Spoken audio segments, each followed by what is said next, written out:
Baik, apakah sudah terlihat, Ibu, Bapak Ibu? Terlihat, terlihat Bu. Iya, baik. Kita mulai. Sudah, Ibu. Ya, siap. Kontekstualisasi pendekatan pembelajaran kimia deep learning atau kita sebut sebagai istilah yang disampaikan oleh Mendikbudristek itu adalah PM, singkatannya PM pembelajaran mendalam. Ini adalah topik yang diberikan kepada Bu Eli ya. Nah, di sini ini flyernya. Bapak Ibu sebetulnya pasti sudah banyak membaca dari berbagai sumber ya, mulai dari bukunya Michael Fullan, kemudian ada yang di tengah ini Education Plus, kemudian yang terakhir ini adalah naskah akademik yang sudah jadi, yang sudah sharing baru-baru ini sudah di-share oleh Kemendikbudristek itu adalah pembelajaran mendalam yang sudah ada panduannya di sini. Artinya ini adalah sumber-sumber belajar yang bisa menguatkan kita, membuat kita lebih paham dan yakin gitu melangkah untuk mengintegrasikan atau menggunakan pendekatan pembelajaran. Jadi pembelajaran mendalam ini bukan kurikulum seperti di desas-desuskan di awal munculnya istilah deep learning ya. Apa itu deep learning atau ada yang mengatakan deeper learning dan seterusnya. Ternyata ini adalah sebuah pendekatan pembelajaran. Mungkin singkat saja, kita lihat kenapa muncul garis besarnya atau gambaran latar belakangnya, kenapa muncul istilah deep learning pembelajaran mendalam PM ya. Ini dari naskah akademik itu disampaikan kalau Bapak Ibu membaca di sana bahwa ada latar belakang yaitu bagaimana kita punya visi jauh ya, visi ke depan Indonesia Emas 2045 yang diawali dari 2035, 10 tahun sebelumnya itu adalah kita dapat bonus nih ya, namanya bonus demografi. Jadi Bapak Ibu bisa melihat di sini bahwa bonus demografi di sekitar 2035 itu angka atau usia penduduk mudanya itu luar biasa banyak dan ini bisa menjadi ancaman, tapi juga bisa kalau kita benar-benar mempersiapkan generasi muda ini, penduduk usia muda ini, itu akan menjadi benar-benar bonus yang akan mendukung mensupport Indonesia Emas 2045. Nah, karena kita sebagai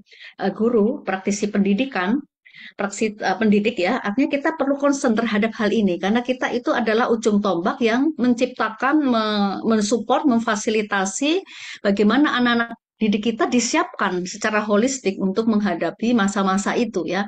Artinya masa-masa itu kalau Bu Eli bayangkan bisa jadi ancaman pengangguran besar di mana-mana. Mungkin kita tidak perlu melihat yang sekarang terjadi, kita lihatnya ke depan saja. Kemudian bisa jadi juga kalau kita siapkan anak didik kita, itu akan mensupport bonus demografi sehingga mereka siap menghadapi itu, mampu bersaing dengan secara global dan kita mendapatkan banyak banyak manfaat ya dari melimpahnya penduduk usia muda. Nah, ini berbicara tentang bagaimana pendidikan itu memegang peran penting. Nah, kalau di dalam Nasmik ringkasan eksekutif halaman 5 alinea 4, Bapak Ibu bisa membaca di sana bahwa pendekatan pembelajaran mendalam secara definisi, kita melihat ini sebagai sebuah kesatuan secara holistik ya, pendekatan yang memuliakan dan menekankan pada penciptaan suasana belajar. Jadi kuncinya itu adalah bagaimana guru hadir di dalam kelas, lalu menciptakan suasana belajar ya. Dan proses pembelajarannya ini diciptakan untuk mensupport bahwa murid itu sadar, lalu sadar bahwa dia paham tujuan pembelajarannya dan seterusnya. Lalu pembelajaran itu benar-benar bermakna, benar-benar berbobot, dan juga menggembirakan. Dengan intinya kita memberdayakan semua yang dimiliki oleh murid itu, yaitu bagaimana mereka mengolah pikirannya, mengolah hati dan perasaannya, serta mengolah fisiknya ya. Jadi ini benar-benar holistik dan terpadu. Jadi definisi mendasarnya seperti itu. Nah, Bapak Ibu terkait dengan pendekatan ini untuk penguatan saja, tentu Bapak Ibu sudah paham semua ya bahwa pendekatan yang terdahulu ada SCL ya, kemudian CBSA, PAIKEM, PAKEM, dan seterusnya CTL. Jadi sebenarnya ditekankan sekali lagi bahwa deep learning atau pendekatan mendalam itu, deep learning atau pembelajaran mendalam itu adalah sebuah pendekatan saja ya. Nah, sekarang untuk mengetes ya, apakah pembelajaran mendalam ini sebuah barang baru atau tidak ya Bapak Ibu ya? Apakah ini benar-benar baru kita akan pelajari ataukah memang sebetulnya kita sudah melakukan ini tanpa disadari bahwa itu adalah pembelajaran mendalam ya. Ini Bu Eli mulai dari merecek. Recheck ini adalah kita hubungkan dengan key points yang ada pada bukunya Michael Fullan. Michael Fullan itu ya yang mencetuskan pembelajaran mendalam atau deep learning. Recheck adalah Bapak Ibu sudah pernah melaksanakan pembelajaran proyek ya, pembelajaran project based learning ya. Nah, ini bicara tentang learning partnership ya. Learning partnership itu istilah yang muncul di bukunya Michael Fullan. Nah, mengapa learning partnership? Karena dengan menciptakan sebuah pembelajaran proyek ya, baik itu proyek P5 atau proyek-proyek mata pelajaran di kelas masing-masing, baik proyek besar, proyek kecil seperti itu mini project dan seterusnya. Nah, itu kita itu sebetulnya sedang mengarahkan murid kepada 8 dimensi profil lulusan ya. Misalnya di sana terkait dengan bernalar kritis, berkolaborasi, berkomunikasi ya seperti itu. Ada 2 tambahan ya Bapak Ibu pasti sudah memahami bahwa ada 2 tambahan dimensi profil lulusan dibandingkan dengan 6 profil pelajar Pancasila ya, yaitu komunikasi dan kesehatan ya. Nah, ternyata 8 dimensi profil lulusan itulah adalah 6 kompetensi global yang ada dicetuskan di dalam Michael Fullan tersebut ya. Nah, yang kedua ya, apakah Bapak Ibu pernah melaksanakan pembelajaran di luar sekolah? Artinya di luar sekolah sih adalah kita melibatkan mitra ya. Ibu Bu Eli pernah karena di daerah Jambi itu ada pabrik Indomie ya, cabang Indomie membuat mie instan. Nah, itu anak-anak satu satu angkatan waktu itu kelas 11 itu belajar reaksi kesetimbangan itu ke pabrik Indomie secara langsung. Nah, ini sebenarnya kita secara tidak sadar padahal itu dilakukan sudah 5 tahun yang lalu ya, 5 tahun bahkan sebelum COVID itu ternyata ini sudah deep learning Bapak Ibu ya, karena di sini menurut Michael Fullan itu citizen in action, yaitu bagaimana anak didik kita arahkan untuk memiliki dimensi profil lulusan yaitu kewargaan, peduli, tanggung jawab sosial, keberlangsungan manusia, dan lingkungan sustainability ya. Nah ini di gambar ini adalah saat murid Bu Eli itu wawancara gitu dengan petugas warung di sekitar rumahnya. Kemudian yang di sampingnya ini mereka bertanya jawab gitu dengan penjual buah-buahan ya, apakah kulit buahnya selama ini dimanfaatkan atau tidak. Kemudian memberikan eh, apa arahan, kemudian memberikan sosialisasi informasi bahwa kulit buah itu jangan dibuang begitu saja, tapi bisa dimanfaatkan untuk ini itu. Nah, ini sebetulnya adalah pembelajaran di luar sekolah yang sudah menekankan sudah secara tidak sadar itu sudah pendekatan PM deep learning. Lalu Bapak Ibu dan juga Bu Eli sudah pernah menggunakan teknologi digital? Ya tentu pasti semua sudah ya. Karena kan tidak ada lagi yang gaptek yang tidak menggunakan handphone. Ketika belajar menggunakan handphone itu kan sudah menggunakan teknologi digital ya. Lalu mencari sumber informasi di sana, dan membuka aplikasi Google Classroom pada saat COVID. Nah ini sudah leveraging digital atau yang disebut dalam 8 dimensi profil lulusan, kita itu membekali murid dengan kompetensi kreativitas, yaitu memperluas wawasan untuk merancang tugas dan seterusnya ya. Ini pada saat itu membuat Google Slide sebagai portofolio digital. Ini kebetulan tugas angkatan sekarang salah satunya adalah membuat Google Slide dari hasil belajar praktikum semua dimasukkan ke dalam sini. Nah, itu sudah penggunaan teknologi digital. Lalu bagaimana Bapak Ibu? Tentu memberikan tugas itu sudah beragam ya karena kita sudah melaksanakan pembelajaran diferensiasi ya sebelum munculnya istilah deep learning ini ya. Tugas yang beragam itu disesuaikan dengan potensi murid yang kita punya datanya dari hasil asesmen para pembelajaran dan seterusnya ya. Ini secara tidak sadar kita sudah membekali mereka, ingin menagih kreativitas mereka, memberi peluang ruang yang luas bagaimana mereka bisa mengolah ide dan informasi yang solutif dengan gayanya masing-masing. Ada yang suka membuat posternya, kemudian membuat videonya, bahkan membuat produknya dan seterusnya, atau bahkan membuat lagu ya Bapak Ibu ya. Ada murid yang sangat memang tidak mampu sekali gitu untuk mempelajari suatu materi, apa yang bisa kamu tunjukkan kepada ibu? Saat itu Bu Eli mengatakan seperti itu. Apa yang bisa kamu tunjukkan kepada ibu yang kamu sukai dan itu bisa apa, membuat kamu lebih paham terhadap materi yang dipelajari. Lalu dia membuat lagu, mengarang sendiri, diunggah ke YouTube dan itu disampaikan. Nah itu seperti itu sudah merupakan tugas yang beragam dan kita semua, Bu Eli yakin bahwa Bapak Ibu sudah melaksanakannya. Yang kelima adalah kita pernah mengaitkan isu lingkungan ya, mengintegrasikan isu lingkungan di dalam pembelajaran kita masing-masing di dalam materi-materi apa yang kira-kira bisa kita integrasikan itu di sana ya. Nah ini menurut Michael Fullan itu sudah global citizenship ya. Di sana ada 8 dimensi profil lulusan yang disasar itu adalah kewargaan juga ya.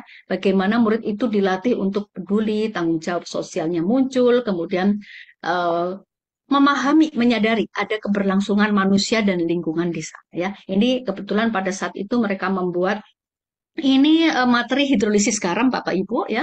Kemudian dikembangkan ke arah bagaimana garam itu bisa kita buat ya, misalnya untuk membuat apa desinfektan alami, kemudian insect repellent yang ramah lingkungan, semuanya berbasis pada green product ya, green product. Nah, seperti itu. Kemudian membuat ini pada saat belajar termokimia itu juga kita bisa membuat green energy dengan menciptakan biobriket ya dari limbah-limbah untuk pengurangan pemanasan global ya, pengurangan limbah-limbah organik yang mencetuskan gas metana dan seterusnya, termasuk juga ini bioplastik ya. Nah, seperti itu ada banyak sekali hal-hal materi-materi yang bisa sebenarnya kita senggol gitu ya untuk anak-anak itu memiliki kesadaran kewargaan, membahas masalah dan menyelesaikan masalah-masalah isu lingkungan. Dan yang keenam, ini bagaimana Bapak Ibu dan Bu Eli juga tentu sudah melaksanakan refleksi pembelajaran sebagai bagian dari kurikulum Merdeka ya tentunya ya. Di refleksi pembelajaran itu bagian dari akhir dari pembelajaran itu kita sedang memberikan kesempatan kepada murid untuk pengembangan karakter ya. Yaitu kalau 8 dimensi profil lulusannya itu di kemandirian. Kenapa? Karena di kemandirian itu adalah mereka akan membangun growth mindsetnya, memiliki kepercayaan diri, kekuatan diri, mengevaluasi diri, saya sudah sampai di mana, kemampuan saya sampai di mana. Bahkan kalau ini dari hasil refleksi pembelajaran itu bisa Bu Eli baca ya bahwa kalau mereka memang mampunya pada level 1, maksudnya level dasar, mereka akan mengerjakan soal hanya pada level dasar. Yang penting mereka bahagia gitu dalam mengerjakan soal itu. Kalau mereka sanggup mengerjakan soal advance-nya, mereka silakan bekerja. Jadi soal itu bisa berupa pilihan gitu. Silakan memilih soal, kerjakan. Yang penting mengerjakan itu dengan benar, sungguh-sungguh, dan juga bekerja dengan senang, tidak ada tekanan. Nah, jadi mereka ada yang memilih level 1, level 2, level 3. Dari mana kita tahu mereka ada level-levelnya? Karena mereka melakukan sendiri refleksi pembelajarannya setelah pembelajaran itu selesai. Nah, ini semua Bapak Ibu keenam karakteristik ini ya tentu sudah dilaksanakan oleh kita semua dan artinya kita sudah melaksanakan pembelajaran kimia dengan pendekatan deep learning secara tidak sadar atau tidak langsung. Hanya istilahnya saja yang baru muncul sekarang ini ya. Nah, seperti itu ya Bapak Ibu, mungkin penguatannya ada di sana. Nah, baik, izin Bu Eli akan membahas ke benang merahnya ya dari naskah akademik itu. Jadi kalau kita mempelajari tentang benang merah dari pembelajaran mendalam itu kerangka besarnya itu adalah mulai dari kerangka pembelajarannya Bapak Ibu bisa membaca di buku tersebut, kemudian kerangka pembelajarannya ya bagaimana ada praktik pedagogis, lingkungan pembelajaran dari sekolah yang mendukung bahkan bermitra begitu, kemudian pemanfaatan digital tadi sudah ada semua ya dari yang keenam clue tadi yang disampaikan oleh Michael Fullan. Nah, ini adalah kerangka pembelajaran yang sebetulnya sudah ada dalam pembelajaran Bapak Ibu semua.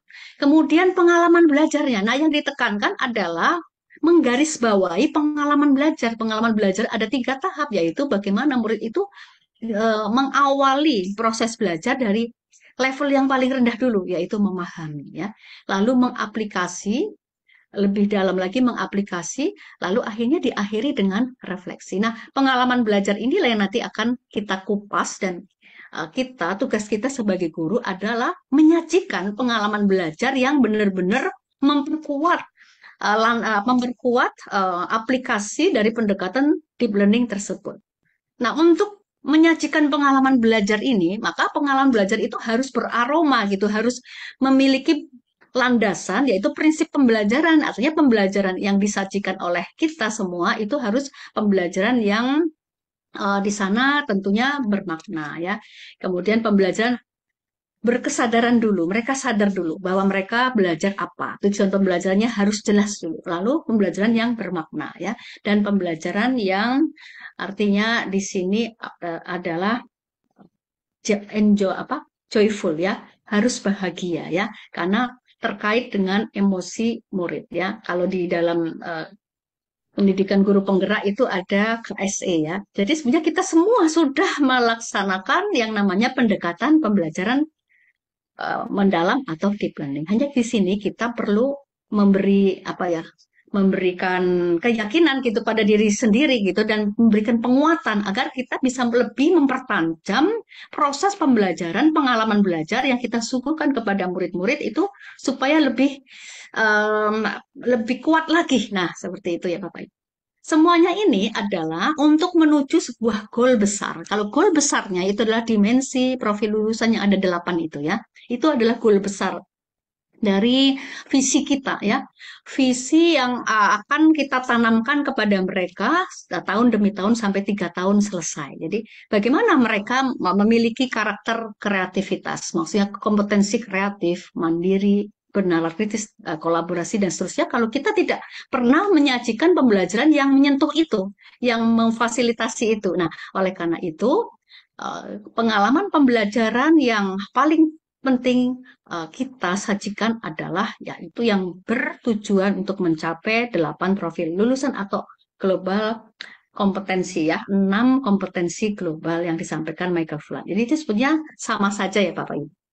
Nah, di sini pengalaman belajar ini kita bagi 3 ya Bapak Ibu, yaitu mulai dari memahami. Ini tahap awal peserta didik, ini ada di halaman 32 di Nasmik itu peserta didik tuh harus mengkonstruksi pengetahuan, inquiry ya, agar dapat memahami secara mendalam konsep atau materi dari berbagai sumber dan konteks. Jadi di sini artinya guru itu membangun, menanamkan konsep teoritisnya dulu. Kesadaran di dalam belajar. Karena mengapa bisa sadar? Karena kita sudah menyampaikan tujuan pembelajaran yang jelas. Tujuan pembelajaran proses adalah yang kita nanti ambil dari CP kita masing-masing ya. Lalu yang kedua adalah mengaplikasi. Nah, di sini adalah aplikasi adalah mengextending knowledge ya. Artinya mengaplikasi di sini adalah pendalamannya. Ketika murid sudah memahami konsep dasar, lalu dengan konsep dasar itu mau melakukan apa ya, maka di sini ada aplikasi. Aplikasinya itu adalah bagaimana kita arahkan mereka untuk menyelesaikan masalah dunianya. Jadi adalah istilah kontekstual. Jadi ini benang merahnya adalah problem solving, masalah kontekstual ya. Makanya tadi kalau kita kaitkan mereka selalu kepada isu-isu lingkungan ya, perubahan iklim yang semakin semakin mengkhawatirkan saat-saat ini sebenarnya itu harus ditanamkan kesadaran kepada mereka ya. Nah, ini ada di sini. Jadi yang disebut pendalamannya, pembelajaran mendalam itu adalah sampai kepada tahap aplikasi. Nah, kemudian setelah aplikasi, maka akhiri dengan refleksi. Ya, ini seperti itu. Refleksi itu adalah membangun growth mindset mereka supaya mereka nanti bisa meregulasi diri. Oh, ternyata tahapan saya sudah sampai di sini. Saya akan mengembangkan lebih lanjut atau saya sampai di sini. Artinya di sini dalam refleksi itu selain perbaikan pembelajaran bagi konten materi kita, ya, bagi guru, feedback bagi guru, tapi juga refleksi bagi diri mereka sendiri. Nah, pengalaman belajar ini, Bapak Ibu, yang perlu muncul dengan detail pada modul ajar yang kita buat. Nah, bagaimana menentukan kompetensi dari 6 kompetensi global atau 8 kompetensi sebagai salah satu konten pada 8 profil lulusan tadi itu dalam bentuk pengalaman belajar. Artinya di sini kita sebagai guru perlu memilih KKO, kata kerja operasionalnya. Ini adalah tagihan. Bagaimana kita meminta murid atau ingin murid mendemonstrasikan kompetensi apa untuk menyatakan ketuntasan tujuan pembelajaran yang sedang dipelajari. Nah, di sini ada hal yang baru. Nah, kalau ini baru-baru ya Bapak Ibu ya, yang Bu Eli pelajari adalah selain taksonomi Bloom, oke, taksonomi Bloom itu adalah taksonomi ya yang mendasar dan memang harus kita pahami dan pasti akan kita pakai ya. Di sini ada solo taksonomi ya. Solo adalah structure of observed learning outcomes, yaitu bagaimana pembelajaran mendalam itu ada pada posisi yang dilingkari merah ini ya.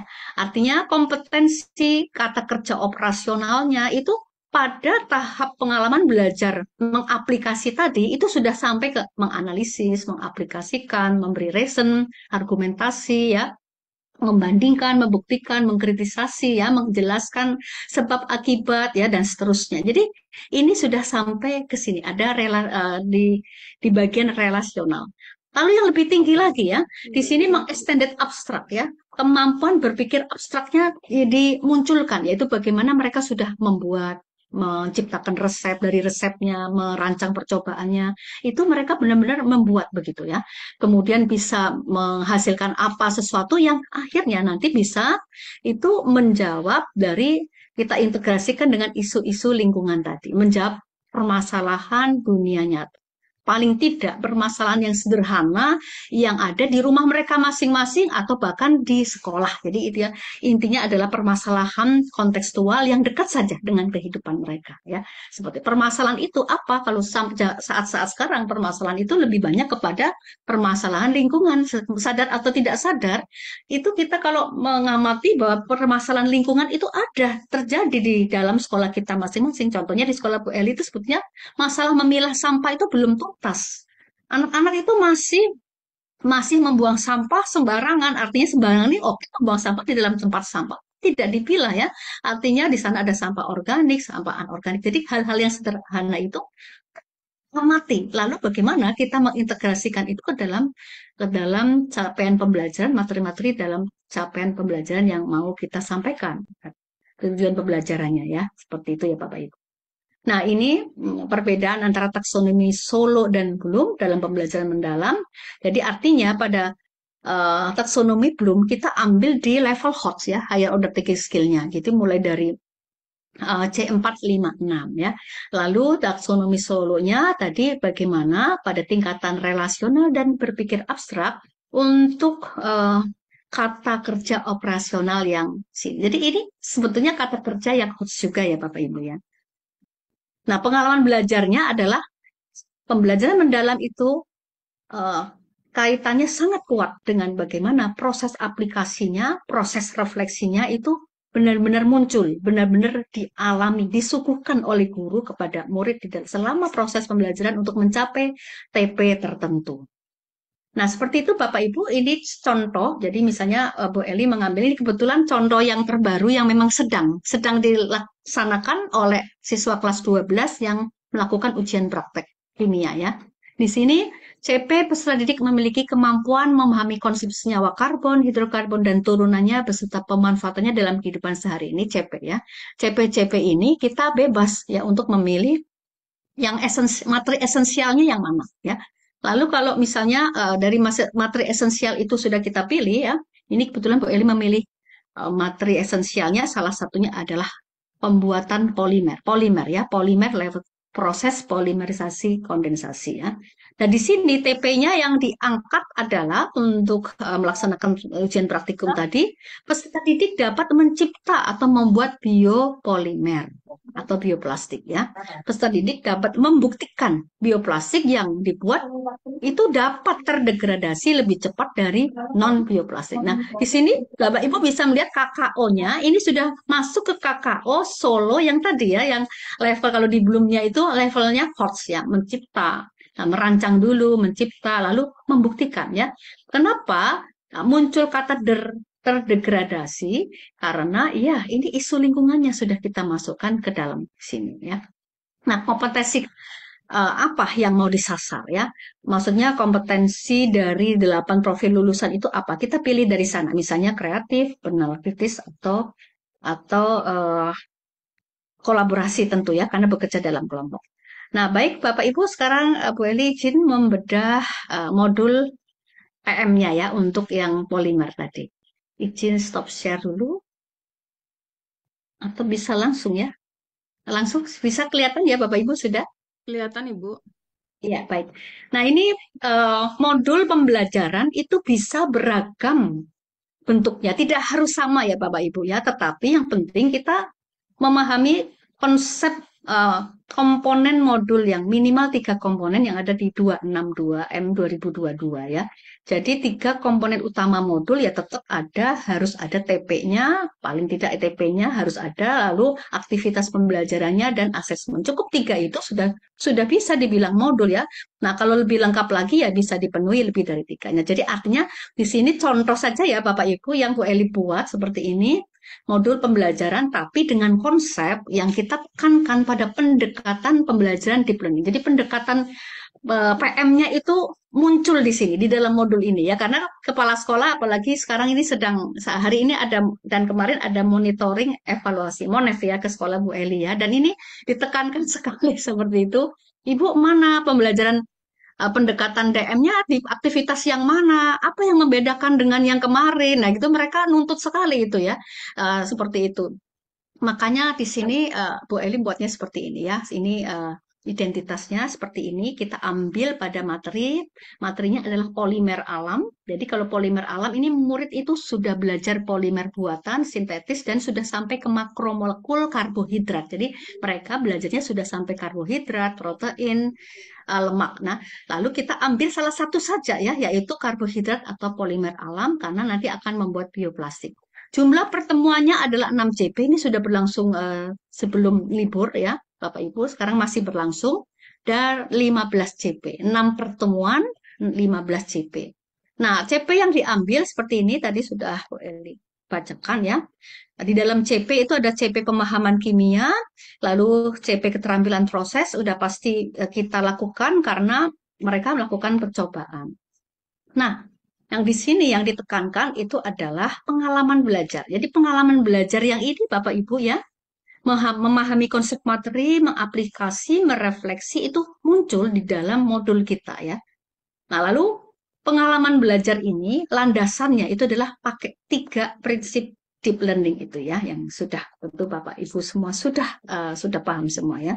Nah, tujuan pembelajaran ini breakdown dari CP yang tadi ya, materi CP tadi. Jadi sini Bu Eli eh, menggunakan KKO yang HOTS tadi menentukan pertama dengan menulis dulu ya gugus fungsi dalam struktur molekul monomer pembentuk polimer alam, amilum, amilopektin, dan selulosa.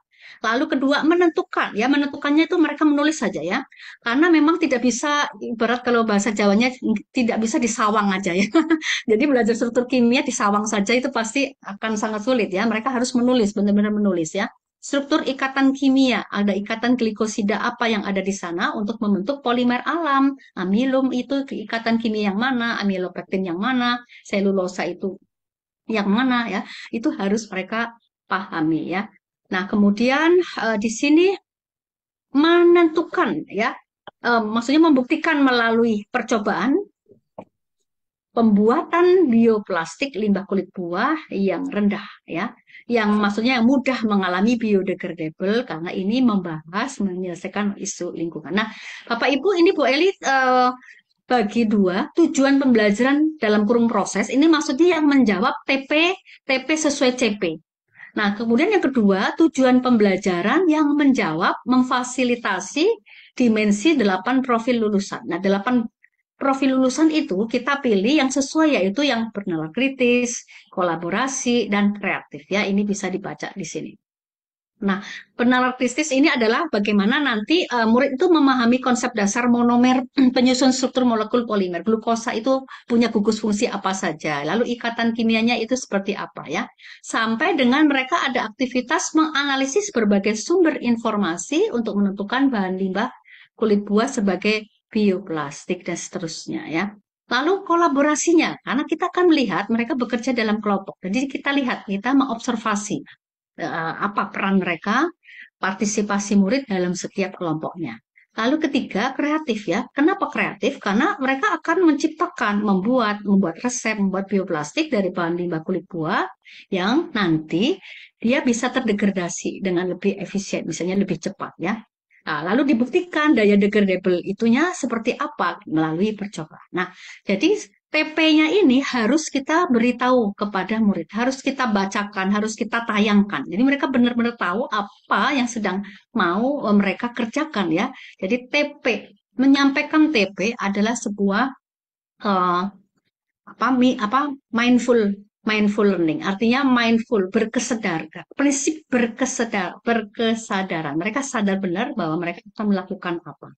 Kemudian di sini eh, tentu di dalam pembelajaran ada kalimat pemantik ya. Salah satu untuk membangkitkan curiosity ya. Kalimat pemantiknya misalnya bagaimana polimer alam dalam limbah kulit buah dapat menyelamatkan lingkungan. Jadi kaitkan selalu dengan isu, kebetulan pas ya topiknya ya, isu lingkungan ya. Karena kita akan membuat polimer limbah plastik yang tidak mencemari lingkungan. Plastik itu kan sulit didegradasi, bahkan butuh waktu ratusan tahun ya. Nah, ini aktivitas dalam tahapan pengalaman belajar kan. Jadi kita bagi tiga, Bapak Ibu, kalau Bu Eli ini um, tahap pengalaman memahami. Memahami ini pertemuan kesatunya itu 2 JP karena 5 JP itu dibagi 2 pertemuan. Yang satu 2 JP, yang satu langsung 3 JP ya. Nah, pertemuan 1 2 JP ini guru memperkenalkan konsep dasar monomer penyusun struktur molekul polimer ya. Polimer alam yaitu yang amilum, amilopektin, selulosa. Gugus fungsinya ditampilkan, ditanya apa saja, reaksi polimerisasi kondensasi terbentuknya itu bagaimana, itu lewat ikatan kimia apa saja, dan seterusnya. Nah, ini kita bisa menggunakan media digital ya Bapak Ibu, penggunaan teknologi. Jadi muncul di sini penggunaan teknologi.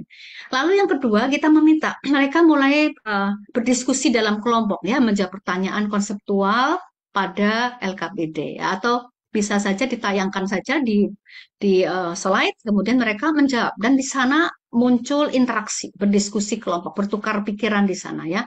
Mereka boleh mencari berbagai sumber secara digital juga boleh, atau kalau misalnya tidak akses internetnya sulit ya nggak apa-apa pakai buku atau dan seterusnya ya Bapak Ibu ya.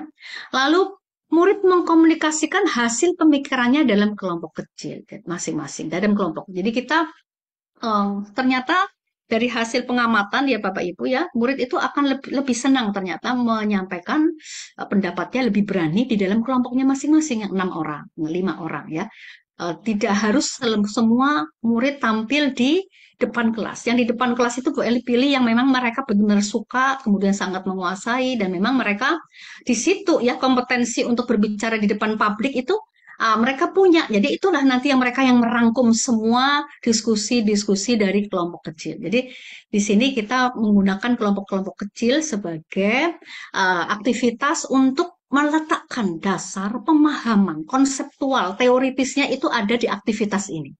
Nah, setelah itu pada pertemuan kedua, ini kebetulan ada alumni kami, mahasiswa teknik lingkungan ya, baru waktu itu baru pulang dari ITB ya, teknik lingkungan. Mereka anak ini baru mengerjakan proyek uh, potensi pembuatan plastik ramah lingkungan ya, biopolimer. Nah, itu suruh datang, lalu cerita. Nah, di situ kita sudah mendatangkan narasumber dari luar. Kontekstual ini ya, Bapak Ibu ya, dan murah ya, karena kalau alumni kan nggak mau dibayar seperti itu Bapak Ibu. Jadi kita bisa menggunakan aset sekolah ya. Aset sekolah kita apa? Itu kita bisa pakai salah satunya sebagai narasumber pembelajaran. Nah, dari sini kaitkan dengan isu lingkungan. Lalu murid bertanya jawab dengan narasumber, itu kelihatan sekali ramai sekali dan mereka sangat antusias ya karena senang sekali gitu. Murid itu ternyata lebih antusias Bapak Ibu dengan narasumber dari luar karena mereka kan mungkin sudah sering ketemu gurunya. Nah, di sini ketemu dengan kakak kelasnya. Mereka bangga banget ya, Bapak Ibu ya. Lalu hadirkan kembali aktivitas diskusi kelompok masing-masing untuk membuat ide ya bioplastik dan itu dikomunikasikan dengan narasumber itu dengan kakak kelasnya itu ya, maksudnya alumni itu ya, Bapak Ibu. Nah, sekarang kita masuk ke setelah konsep teoritisnya tahu, lalu kita masuk ke aplikasi. Nah, aplikasi ini yang disebut dengan mendalamnya, pembelajaran mendalamnya itu ada di aplikasi. Jadi bukan pembelajaran surface learning ya. Mengapa? Karena mereka betul-betul mau mengaplikasikan konsep teori itu untuk menjawab permasalahan dunia nyata, kontekstual. Permasalahan apa ya? Mereka lihat sendiri di depan kelasnya masing-masing ada satu tong sampah, lalu sampahnya tidak dipilah dan itu diangkut begitu saja ya. Bisa saja sampah plastiknya tercecer dan itu sulit didegradasi ya. Itu akan memprihatinkan gitu ya kondisi lingkungan dan manusia ke depannya. Nah, di sini mereka kerja kelompok untuk melakukan percobaan diawali dari merancang percobaan ya Bapak Ibu ya, merancang percobaan membuat bioplastik itu seperti apa. Ada banyak resep, ada banyak sumber-sumber referensi yang bertebaran di dunia digital, yaitu mereka mereka pakai seperti itu ya, mereka pilih. Nah, lalu di pertemuan keempatnya itu mereka membuat. Nah, ini percobaan praktikumnya di sini. Di sini, di pertemuan 4 inilah ujian praktiknya ya. Jadi Bu Eli masukkan ini, integrasikan ujian praktiknya di membuat bioplastik dari bahan limbah kulit buah, sekaligus membuktikan. Nah, lalu kita mengextending knowledge-nya itu ada di, kalau kita menggunakan kulit nanas dibandingkan misalnya kulit pisang ya, mana yang punya daya degradable lebih lebih cepat. Tentunya sebuah bioplastik itu untuk menjawab permasalahan lingkungan harus akan mempunyai daya degradable yang lebih cepat terurai ya dibandingkan plastik yang biasa seperti itu, Bapak Ibu. Jadi membandingkan data di sini mereka bicara data, data yang diperoleh adalah data hasil dari percobaan. Nah, pada pertemuan kelima, mereka mengkomunikasikan. Nah, ini rencana, ini Bapak Ibu, karena ini masih berlangsung ya Bapak Ibu ya. Ini Bu Eli akan mengundang orang tua murid ya, karena kami pernah juga melaksanakan seperti ini. Walaupun tidak bisa hadir semuanya dari orang tua murid, misalnya satu kelas itu ada 36 orang tua murid, tapi kalau misalnya ada separuh saja itu sudah merupakan sebuah apa ya, sebuah penguatan, melatih kepercayaan diri murid-murid dan meningkatkan ibaratnya pencitraan publik yang positif ya.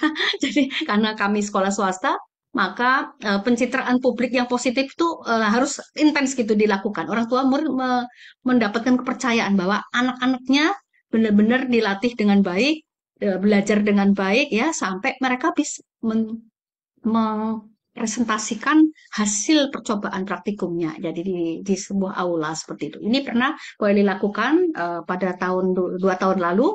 Itu ada orang tua murid yang sampai nangis ya Bapak Ibu ya. Ternyata anaknya di rumah itu kelihatannya seperti itu. Orang tuanya bahkan aku belajar apa lah di sekolah ya anak saya seperti ini. Ternyata kok bisa presentasi dengan sangat baik, dengan lancar, dengan percaya diri ya. Nah itu adalah ya karena lewat-lewat kegiatan seperti tadi. Jadi ini mitra Bapak Ibu. Kita melibatkan narasumber alumni tadi, kita melibatkan orang tua murid, ya lalu bahkan penilaiannya juga bisa dari orang tua murid ya. Angkatnya kita berikan kepada orang tua murid, mereka lakukan penilaian di sana ya. Nah, seperti itu ya Bapak Ibu. Ini untuk pertemuan kelima dan selesai ya. Nah, kalau kita lihat pada saat mereka presentasi, mengkomunikasikan seperti itu, di sini ada diferensiasi tugasnya ada.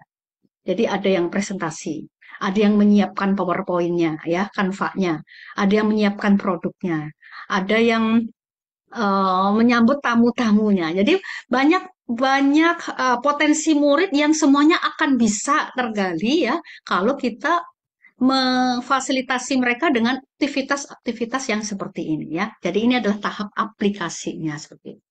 Dan kemudian tahap refleksinya ini di pertemuan ke-6 Bapak Ibu ya. Pertemuan ke-6 itu terakhir itu 2JP. Ini nanti Bu Edi rencananya karena ini memang sedang berlangsung ya Bapak Ibu ya. Itu nanti akan meminta murid pengalamannya secara wawancara. Nanti akan direkam saja. Dan direkam kemudian kita gabungkan nah diunggah ke YouTube ya, ke YouTube sekolah. Dan di situ sebagai sebuah testimoni yang bisa menguatkan kepercayaan publik itu terhadap sekolah kita. Nah, seperti itu Bapak Ibu. Jadi artinya pada refleksi ini bisa wawancara atau kalau tidak sempat lewat lewat apa Google Classroom juga Google apa Sheet ya, Google Sheet seperti itu dan seterusnya ya. Nah, yang ditanya apa? Yaitu hubungan pengalaman mempelajari materi polimer, membuat bioplastik dengan kehidupan mereka ya. Pengalamannya seperti apa? Jadi pertanyaan-pertanyaan yang kita ajukan kepada mereka adalah pertanyaan terbuka ya. Selalu terbuka supaya kita bisa memberi kebebasan kepada mereka untuk bercerita dan muncul gitu. Bernalar kritisnya itu muncul. Lalu rencana penerapan ilmu ini di masa mendatang itu seperti apa ya? Tentu sebelum kita tidak menanyakan perasaan, mereka pasti akan bilang, wah, terima kasih Bu, senang banget ya, lega dan seterusnya ya. Jadi ada emosional, mereka membangun emosi yang positif di sana ya. Artinya kalau kita sudah melihat seperti itu, bukankah pembelajaran ini sudah joyful ya, sudah menyenangkan, pembelajaran yang tidak memaksa murid ya untuk melakukan sesuatu di luar potensi kemampuannya ya. Potensinya yang mana? Yang mana yang mereka yang mau ditekankan seperti itu. Jadi, artinya diferensiasinya juga tetap ada di sini ya Bapak Ibu ya.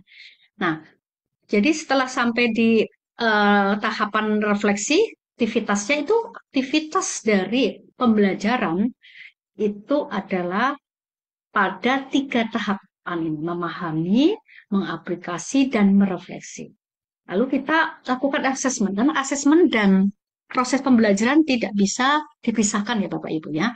Nah, di sini kita menguji ketercapaian TP dan sekaligus 8 dimensi profil. Nah, kita bisa lewat teknik observasi. Jadi kalau Bapak Ibu menggunakan teknik observasi, ya membuat angket seperti itu, dan apa yang dinilai? Menilai aktivitas partisipasi. Ketika menilai aktivitas partisipasi, apakah murid itu jalan-jalan keluar dari kelompoknya atau mereka benar-benar kompak berada di dalam kelompok, saling terlibat, saling diskusi ya, tidak ada yang diam saja dan bahkan tidak ada yang dominan, yang lain diam saja. Nah, itu adalah dimensi kolaborasi. Kemudian menilai aktivitas murid dalam menemukan berbagai sumber informasi menggunakan berbagai sumber media digital tadi ya. Lalu bagaimana sih mereka memilih bahan limbah kulit buah? Kenapa memilih kulit pisang? Ya, kenapa tidak kulit yang lain? Oh, kulit pisang ternyata lebih banyak mengandung misalnya pektinnya. Ya, pektin itu termasuk ikatan kimia. Maksudnya termasuk yang mana? Amino, selulosa atau amilopektin ya. Kemudian dari mana mereka dapat pektin pada misalnya kulit pisang itu lebih banyak? Tentu mereka hasil dari mereka menggali informasi. Nah, ini adalah dimensi bernalar kritis, menyajikan data ya.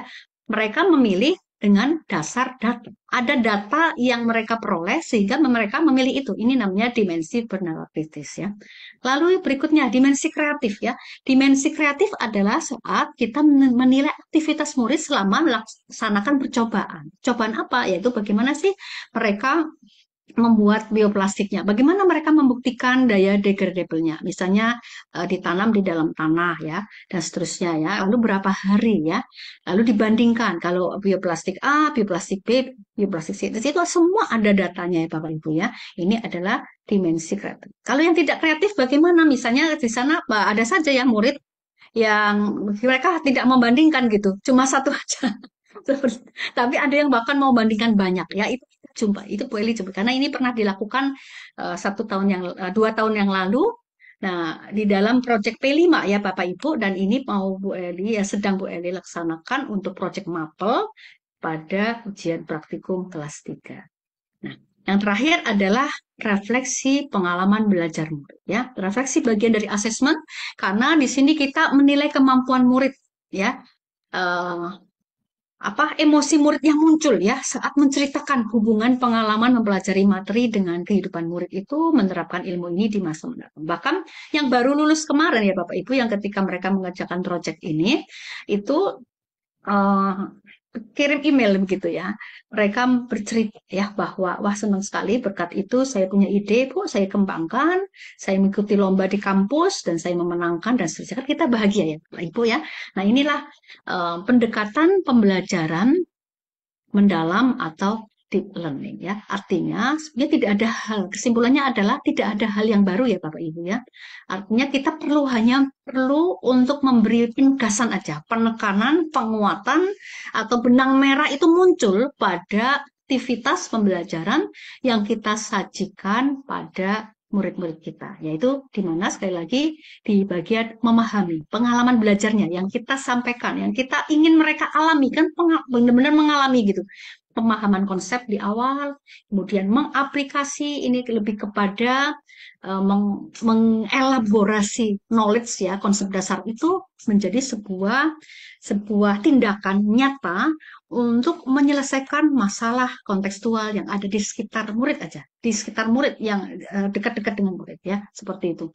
Contoh yang paling mudah misalnya kalau kita polimer itu pernah juga Bu Eli sampaikan kepada mereka dalam bentuk pengalaman, misalnya mereka mengidentifikasi berbagai nomor plastik ya, nomor plastik ada yang satu, dua, tiga, empat. Lalu mereka mencari masing-masing karakteristik dari nomor plastik pada wadah makanan, minuman itu seperti apa ya. Lalu mereka mengambil keputusan sendiri kalau begitu, nomor plastik mana yang perlu kita bisa pakai agar kita mengkonsumsi makanan minuman dengan aman. Tentu mereka akan sampai pada kesimpulan bahwa mereka nomor plastik 5 ya. Nomor plastik 5 polipropilena itu aman bagi kita untuk dipakai. Sehingga mereka aware gitu kepada hal itu. Ketika mereka membeli makanan dengan plastik yang tidak ada nomor 5, mereka tidak mau. Akhirnya mereka membawa wadah sendiri dari rumah dan seterusnya ya. Gambaran sederhananya mungkin tidak harus proyek yang complicated atau yang sulit-sulit atau yang panjang seperti ini, cukup panjang ya Bapak Ibu karena 6 pertemuan, tapi bisa saja proyek-proyek singkat tetapi benar-benar pengalaman pembelajaran yang 3 tahap ini benar-benar mereka jalani, mereka alami. Akhirnya kita akan sampai Bapak Ibu kepada kesimpulan ya bahwa pembelajaran mendalam itu adalah pembelajaran yang akan menjawab ya kebutuhan secara holistik bagi mereka, kognitifnya, olah pikirnya digunakan, diasah ya, olah hati perasaannya ada aware tadi yang muncul ya, ke kepedulian terhadap isu lingkungan dan seterusnya. Olahraga di sini artinya fisiknya ya, karena mereka kan bergerak, mereka survei, mereka berkelompok, bekerja fisik dan seterusnya, itu mereka pakai semua ya, dan semua ini akan mewujudkan visi jauh ke depan ya 2045 ya Bapak Ibu ya, jauh-jauh ke depan itu adalah Indonesia Emas. Ya, seperti itu Bapak Ibu yang bisa Bu Elis sampaikan. Uh, Semoga bermanfaat dan bisa Bapak Ibu kembangkan. Ya.